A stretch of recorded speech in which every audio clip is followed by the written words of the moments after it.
How engineers plan to pump the Congo River into the Sahara and turn the desert green. In 1963, right here in the heart of Africa, sat one of the world's largest lakes. Lake Chad covered roughly 25,000 square kilometers, larger than some entire countries. It supported farmers, fishermen, herders, and trade networks across the region. Then it started disappearing. Over the following decades, Lake Chad would lose nearly 90% of its surface area, one of the most dramatic environmental collapses ever recorded. For tens of millions of people, the consequences were immediate. Livelihoods collapsed, farms dried up, fishing communities disappeared, an entire way of life began to retreat with the water.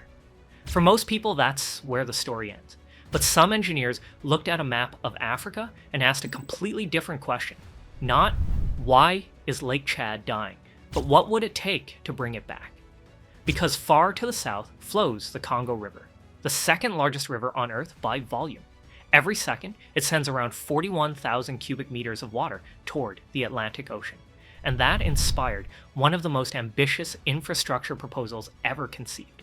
The idea became known as Trans Aqua. The concept was simple in theory: redirect a small fraction of the Congo Basin's water northward and help refill Lake Chad. At the center of the original proposal was a 2,400-kilometer canal stretching from tributaries of the Congo Basin through Central Africa and all the way to Lake Chad. 8 nations would become involved. The project would take decades, and it would attempt something few countries have ever tried: moving water across an entire continent. To understand why anyone would consider such a massive undertaking, you first need to understand the Sahel. The Sahel is a vast belt of land stretching nearly 5,000 kilometers across Africa, from Senegal in the west to Eritrea in the east. More than 300 million people live here, and the region is under pressure. Temperatures are rising faster than the global average. Rainfall is becoming less predictable. Droughts are lasting longer. Growing seasons are shrinking. Millions of people depend on livestock and agriculture for survival, yet water scarcity continues to worsen. What's remarkable is that beneath much of this region lie enormous underground freshwater reserves, ancient aquifers formed thousands of years ago when the Sahara was greener than it is today. The water exists. The challenge is accessing it before environmental pressures intensify further, and nowhere are those pressures more visible than at Lake Chad. In the 1960s, Lake Chad was among the largest lakes in the world. Today, around 40 million people in Nigeria, Niger, Chad, and Cameroon still depend on the basin for farming, fishing, and daily survival. The lake isn't just a water source, it's an economic and cultural foundation. As the water retreated, migration increased, livelihoods weakened, and instability spread across parts of the region. Security analysts have repeatedly warned that water scarcity can worsen existing social and economic tensions. This is the challenge that inspired the Transaqua proposal. In the 1970s, engineers at the Italian firm Bonifica examined the contrast between two regions. To the south, the Congo Basin, one of the wettest places on Earth. To the north, the increasingly water-stressed Lake Chad Basin. Their solution was bold: create a development corridor anchored by a massive canal carrying water northward. The vision extended far beyond restoring a lake. It included irrigated farmland, hydroelectric power generation, inland navigation routes, and new trade connections across Central Africa. The estimated cost? Around $50 billion. For decades, the proposal remained mostly on paper, studied, debated, shelved, then revived again.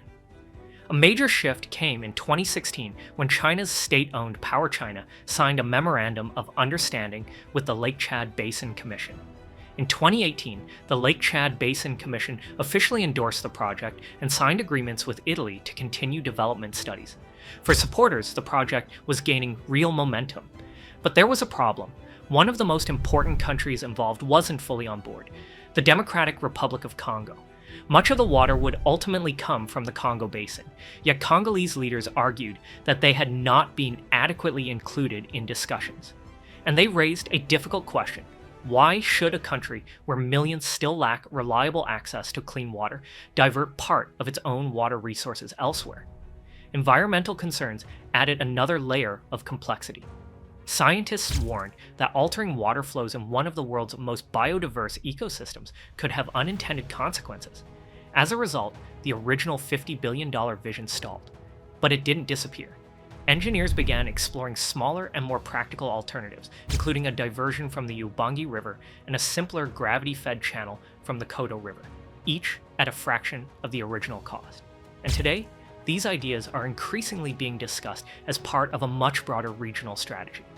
In 2021, African Union leaders adopted the Africa Water Investment Program, an initiative designed to mobilize billions of dollars for climate-resilient water infrastructure across the continent.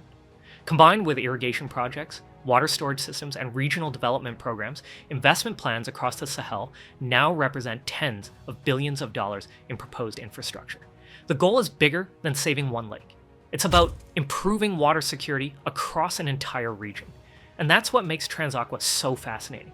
At its core, this isn't just a story about canals, dams, or engineering. It's a story about geography, about moving resources from places of abundance to places of scarcity, and about the challenge of coordinating governments, ecosystems, economics, and politics across thousands of kilometers. Whether the full vision is ever built remains uncertain. But one thing is clear: few infrastructure projects have attempted to reshape an entire region on this scale. And if any version of the plan succeeds, it could transform the future of Lake Chad, and perhaps the future of the Sahel itself. If you enjoyed this deep dive into one of Africa's most ambitious infrastructure proposals, make sure to like, subscribe, and let me know in the comments. Do you think projects like Transaqua are the future of climate adaptation, or are the risks simply too great? Thanks for watching, and I'll see you in the next one.